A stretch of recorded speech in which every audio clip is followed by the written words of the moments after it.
Parler de la femme, mais aussi lui accorder la parole, en tout cas, lui donner l'opportunité de s'exprimer, de donner son point de vue, sa réflexion par rapport aux différents sujets, surtout d'actualité. C'est en tout cas parmi les objectifs de cette émission Moi-ci. Très heureuse de vous retrouver à nouveau, mesdames et messieurs. Dans le cadre de ce programme, on se retrouve juste après ceci.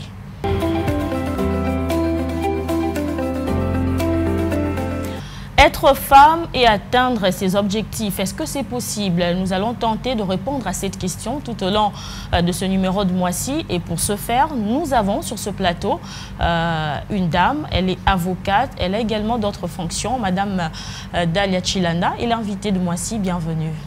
Bien, merci.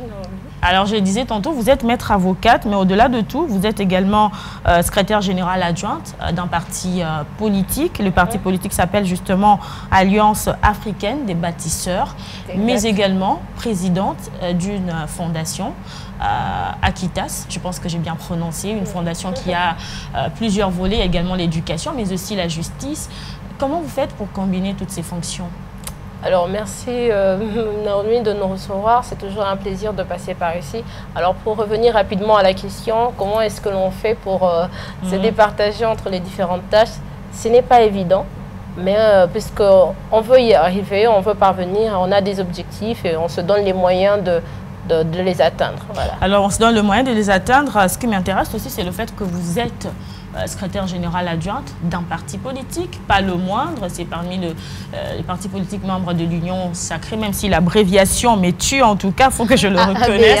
AABA. Oui. La présidente nationale, c'est Madame Dédé Chantal Kapanga, que je salue d'ailleurs. Comment ça se passe, si jeune, femme en plus, et puis on est secrétaire générale adjointe d'un parti politique? Alors, ça se passe très bien dans l'ensemble. On préfère garder une note très positive.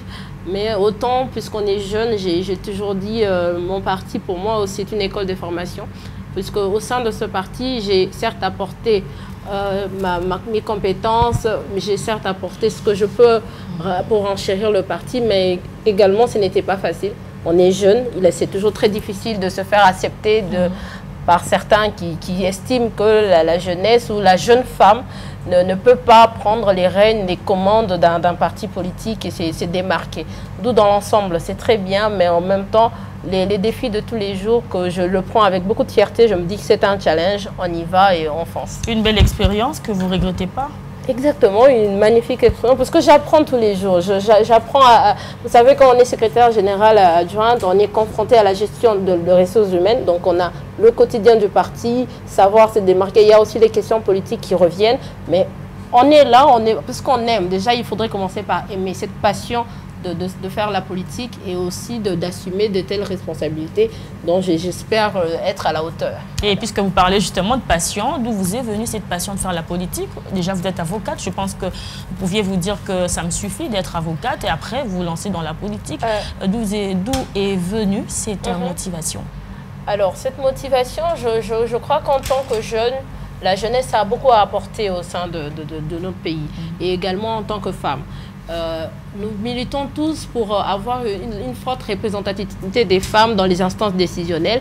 Alors, on ne peut pas vouloir militer en croisant les bras. Il faut y être, il faut participer autour de cette table, être là, avoir son mot à dire, se démarquer effectivement par la méritocratie, par les compétences qui va avec. Voilà, c'est comme ça que je me retrouve là et aussi par l'amour de notre pays, de vouloir apporter, de voir une certaine amélioration pour les conditions de vie de nos populations. Vous avez dit qu'en tant que secrétaire générale adjointe, on est confronté déjà à la gestion des ressources humaines. Certainement, vous gérez les hommes, bien entendu. Et quelle place occupe la femme au sein de votre formation politique? Alors, au sein de ma formation politique, la femme, elle est au centre. Puisque je suis secrétaire générale adjointe, la présidente c'est une femme. Apparemment. Non, mais chez moi, la présidente nationale, Madame Dédé, c'est une femme. La secrétaire générale adjointe que je suis une femme. D'où la femme, elle est au centre de l'Alliance africaine des bâtisseurs. D'où les hommes qui sont au sein de ce parti ont décidé effectivement d'accompagner le leadership des femmes que nous sommes. Et très heureux. Et ceux aussi qui ont eu du mal certainement à accepter, de plus en plus voient qu'ils ont en face d'eux des femmes compétentes, des femmes qui arrivent à se démarquer. Et finalement, on ne peut que s'allier face à la compétence, on s'allie. Alors, la question majeure de cette émission, c'est justement être femme et atteindre ses objectifs. D'abord, est-ce que vous pensez que c'est possible d'y arriver? Exactement, c'est possible d'y arriver, mais il faudrait commencer par, il faudrait avoir une démarche en amont. Quels sont les objectifs que l'on s'assigne au fait? C'est quoi les objectifs? Moi, je suis allée à la fac avec l'objectif que si je termine mon cursus académique, que je devienne avocat. J'ai prêté serment, c'est un objectif atteint. Et ensuite, je me lance en politique, j'occupe des postes. Voilà, donc quels sont les objectifs en amont pour pouvoir se dire, après, est-ce qu'on peut les atteindre? Moi, à mon niveau, je dirais c'est possible de les atteindre. Il suffit d'être clair. Oui, il suffit d'être clair déjà au départ et de se doter de moyens. Ce n'est pas facile. Ce n'est pas facile. Rien n'est facile, mais il faudrait se donner les moyens d'y arriver. Et voilà. Comment se passe justement ce processus? Parce que vous avez dit que ce n'est pas facile, il faut qu'il y ait de moyens. Parlons justement de votre expérience, par exemple. Vous avez dit que vos objectifs, c'était notamment d'aller à l'université. Après, vous avez prêté serment comme avocate. Comment s'est passé ce processus? Le processus académique pour arriver justement à atteindre cet objectif. Oh, ça a été un processus assez... Ce n'était pas facile, puisque on ne croit pas... Vous savez, notre société, ce qui est bien dommage, c'est parfois l'on veut que les femmes aillent loin avec les études. On nous invite à aller loin, mais à chaque fois où on veut... où la femme arrive à se démarquer au niveau de ses objectifs, où il y a la contrainte sociétale qui se dit, mais attention, si tu arrives à ces niveaux-là, tu n'auras pas ça, en tant que femme, tu n'auras pas ça. Et aussi le système patriarcal de notre société qui est très vibrant. Et je salue les avancées qui ont été faites, mais à mon niveau, ce n'était pas évident. Tu veux devenir avocat, tu viens en politique, on te dit, mais attention, ces milieux-là, il y a toujours une barrière. Il y a toujours cette barrière-là. Et aussi autour, lorsque tu arrives à t'imposer, il y a certains hommes qui restent très misogynes, qui pour eux, oui, il faudrait donner la place à la femme, mais il ne faudrait pas la donner la parole, il ne faudrait pas qu'elle aille plus loin. Et c'est bien dommage. Mais à mon niveau, je me dis, je tiens tête, voilà, je suis là, je m'impose. Voilà. Nombreuses, hein, ces femmes qui tiennent tête, et je pense que nous en faisons partie. Je crois que, puisque le gâteau, il est là, on ne peut pas attendre qu'on nous serve. Il faudrait arriver à la table et s'imposer, enfin, de les couper. Et avoir sa part. Quand on parle justement de ces objectifs, vous l'avez si bien défini, selon vous, c'était les études, ensuite prêter serment, et puis après, vous êtes allé dans la politique, vous avez également une fondation, nous allons aussi avoir l'occasion d'en parler. Ces objectifs, selon vous, parce qu'il y a un débat aussi au sein de la société par rapport aux objectifs de la femme. Certaines personnes estiment que la femme devrait résumer ses objectifs sur l'aspect ménagère, par exemple. D'autres parlent de l'aspect professionnel. Après, les deux aspects, souvent, ça se complique à un moment. Selon vous, est-ce que vous estimez qu'il faudrait donner, comment je peux dire, l'avantage à un aspect et puis laisser l'autre? Vous savez, depuis la nuit des temps, la femme a toujours été multitâche. Ça, depuis toujours. C'était celle qui garde les enfants, celle qui va au champ, celle qui va chercher de l'eau. Donc, si elle arrivait à faire des kilomètres pour aller chercher de l'eau et s'occuper de ses enfants, ça veut dire que la femme a toujours été dotée d'une capacité extraordinaire à combiner plusieurs choses. Effectivement, en tant que femme, et moi, je crois que c'est un choix personnel de vouloir donner la priorité à un aspect. C'est bien, il y a certaines qui veulent rester prendre soin de leur ménage, ce qui est aussi une bonne chose parce qu'au final, on a besoin que les enfants soient éduqués. Donc, il faudrait que la gardienne du temple, qui est la femme, de continuer à faire son travail. Mais également, il y a aussi celles qui ont décidé, certainement, d'apporter le leur. Une partie d'elles au sein de la société, elles sont toutes aussi à féliciter parce qu'elles combinent les ménages et le travail. Chose qui n'est pas facile parce qu'il y aura toujours un piétement, il y aura toujours un aspect qui voudra prendre le devant ou le dessus, d'où elles arrivent à tenir. Ce n'est pas facile, il y a toujours un qui va prendre le devant, oui, mais en tant que femme, je crois qu'elles s'en sortent super bien et on ne peut que féliciter. Mais aujourd'hui, il y a un regard un peu particulier en ce qui concerne la femme qui veut quand même plus atteindre des objectifs professionnels parce qu'il y a même des femmes qui refusent aujourd'hui peut-être d'aller en mariage parce qu'elle s'est dit que non, si elle part, elle va abandonner ses rêves comme le disent certaines. Oh, non, je crois que au niveau des ménages, tout d'abord, il faudrait que... tout dépend des types de partenaires que rencontrent certaines femmes. Il y a ces hommes aujourd'hui qui sont très ouverts et qui sont très heureux de voir leurs femmes et qui les accompagnent. Mais contrairement, il y a aussi ceux qui restent un peu mitigés. Le système patriarcal est très fort en eux. Ils se disent, voilà, une femme ne peut pas aller au devant. Ou simplement, je ne pense pas que ce n'est pas le vouloir, c'est cette envie de toujours relayer la femme au second rôle. On a du mal à voir la femme prendre les devants, à être au devant, se dire, certains vont se sentir complexés, mais alors que moi je dis, alors qu'il n'y a pas lieu. Donc tout dépend du type de partenaire que l'on rencontre, qui arrive à comprendre, qui arrive à soutenir la vision de cette femme-là et qui l'accompagne aussi. À vous entendre parler, c'est clair, hein, on se rend compte que vous avez quand même atteint vos objectifs, même si ce n'est pas la totalité, il y a une partie. Il y a encore un long chemin à faire. Voilà. Une femme, elle est là, elle a des objectifs, elle veut les atteindre justement, mais il y a aussi cette contrainte, des contraintes au niveau de la société. Comment elle doit s'y prendre pour y arriver? Alors, comment elle doit s'y prendre? Déjà, il est question d'avoir un caractère assez fort. Parce que, comme je suis pédagogue de formation, on m'a toujours appris que l'homme reste le produit de la société. Il y a toujours cette influence-là de la société. Et à un certain niveau, il faudrait vraiment être sûr, se munir d'un caractère fort pour dire voilà ce que je veux. Et à son partenaire ou à sa famille de dire voilà ce que je veux. Soit vous m'accompagnez. Certainement, on ne va pas toujours rencontrer ceux qui vont nous accompagner. Moi-même, par exemple, quand je décidais de me lancer en politique, j'ai vu très peu de personnes me soutenir dans mon entourage. Très peu de personnes y croire d'ailleurs. Voilà, soutenir c'était encore une autre chose, mais vraiment croire, il se dit bon, certainement, elle veut passer son temps, voilà, c'est juste ça. Mais au fur et à mesure, j'étais déterminée, j'étais sûre de moi-même. Déjà, je me suis imposé ce caractère fort.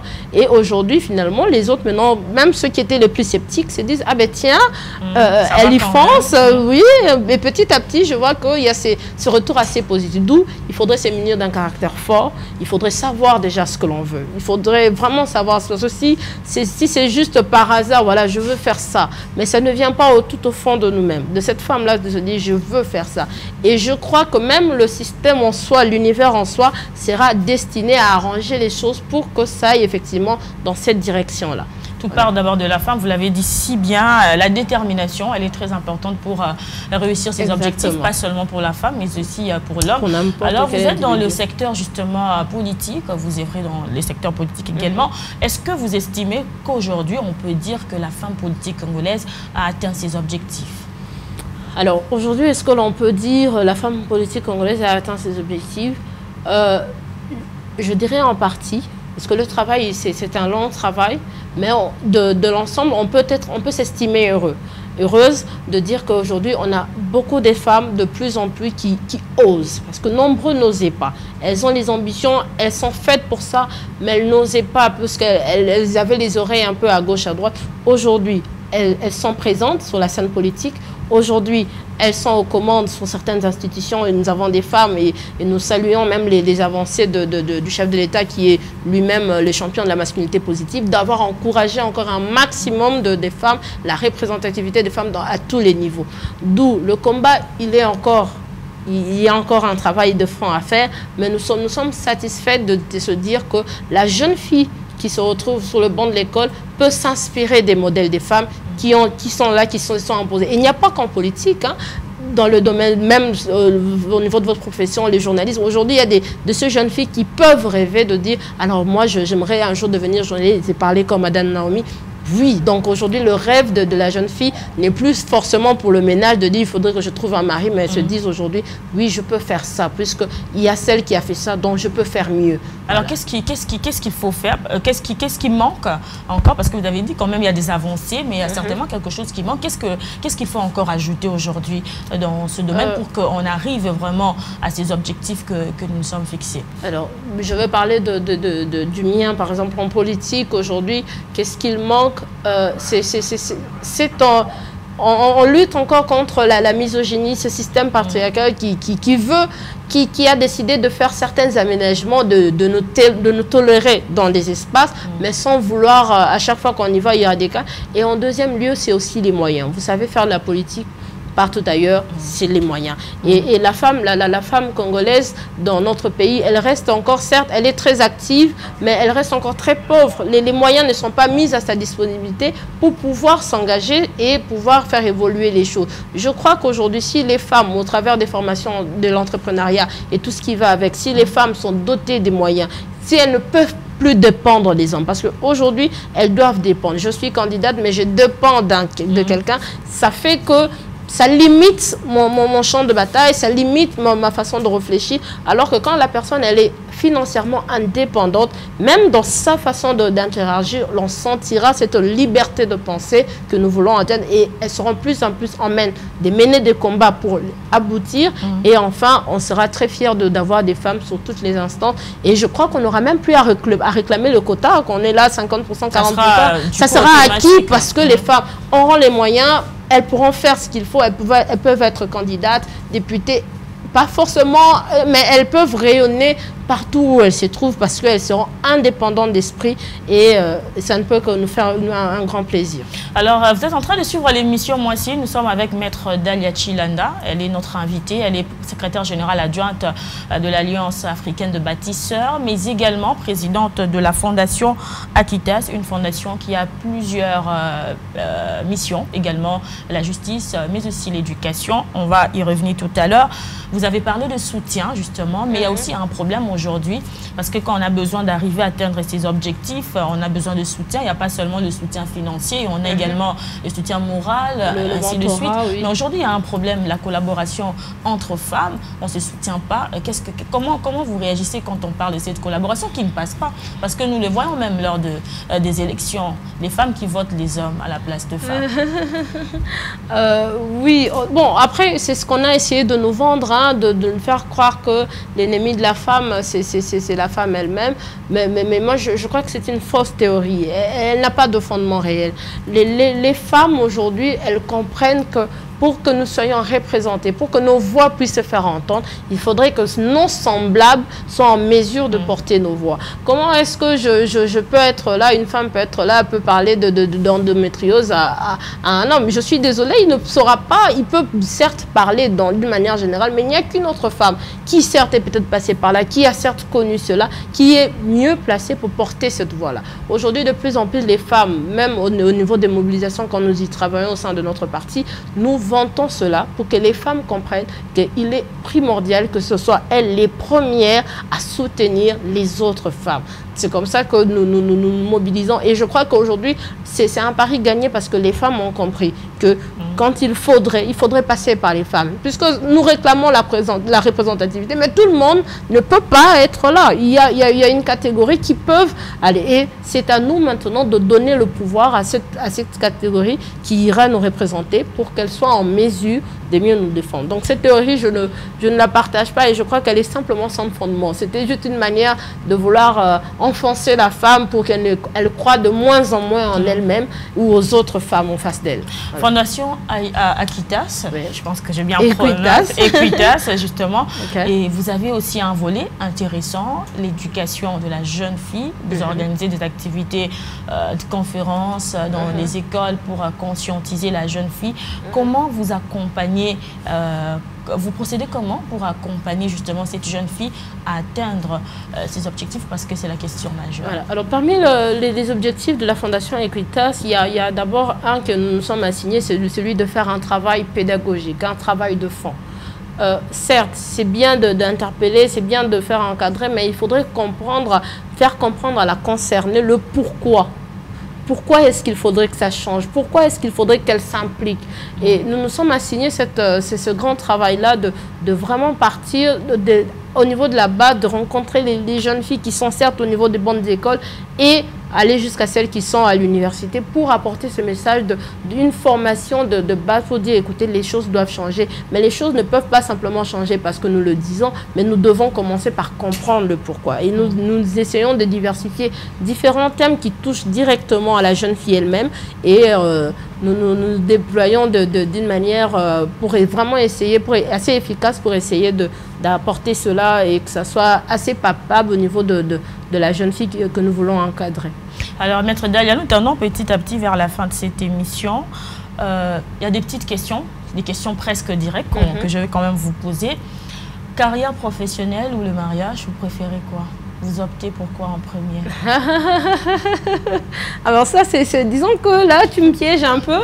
Est-ce qu'on voudrait dissocier ça? On vous demande de faire un seul choix. Oh, c'est impossible. C'est impossible de faire un seul choix, tout simplement parce que j'aspire à être mère. Et en tant que mère, en tant que jeune femme et en tant que chrétienne, le cadre idéal pour accomplir ce rêve d'être maman, pour moi, c'est le mariage. C'est une institution divine. J'y crois. Et est-ce que la carrière professionnelle, est-ce que je voudrais la négliger parce que je dis non? Est-ce que je suis capable de combiner les deux? Je crois que le Seigneur m'en donnerait la force de bien gérer les deux. Donc, je ne sais pas les dissocier. Pour moi, ça va. Je vous ai dit, la femme a toujours été multitâche et ça reste, c'est depuis la nuit de temps. Donc, si la femme des champs a pu gérer les champs, les foyers, aller puiser de l'eau à des kilomètres, si elle a pu faire ça, donc je crois que, certes, moi, le champ, ce n'est plus aller cultiver du manioc. Pour moi, c'est mon travail, donc je dis, je peux le faire et voilà. Bon, vous avez, on peut dire, au regard de tout ce que vous avez dit, que vous avez atteint vos objectifs de la vie en tant que femme? Les objectifs donc, que je me suis assignée en tant que petite fille, oui, je peux dire que je peux être fière de ce que j'ai pu accomplir jusqu'ici. Mais encore, il reste un grand travail à faire. Je ne suis que au tout début de ce que j'ai certainement en tête. Mais comme je le disais tantôt, je suis une croyante, donc j'apprécie déjà le pas que j'ai fait. Le tout premier pas qui annonce la longue marche, parce que même en étant bébé, il faudrait faire quelques petits pas. Alors, ces pas-là, je les apprécie. Ce n'est pas facile, mais je tiens debout et c'est déjà bon. Et en tant que parmi vos objectifs, peut-être tout au long de votre parcours, est-ce qu'il y a eu un moment où vous avez eu envie vraiment d'abandonner un de vos objectifs parce qu'il y avait une situation qui vous avait mis hors de vous, peut-être une situation qui vous avait vraiment beaucoup découragé? Bien sûr, bien sûr. Il y a eu des moments où j'étais là, je me dis, mais Dalia, pourquoi tu te compliques la vie? Tu peux simplement arrêter.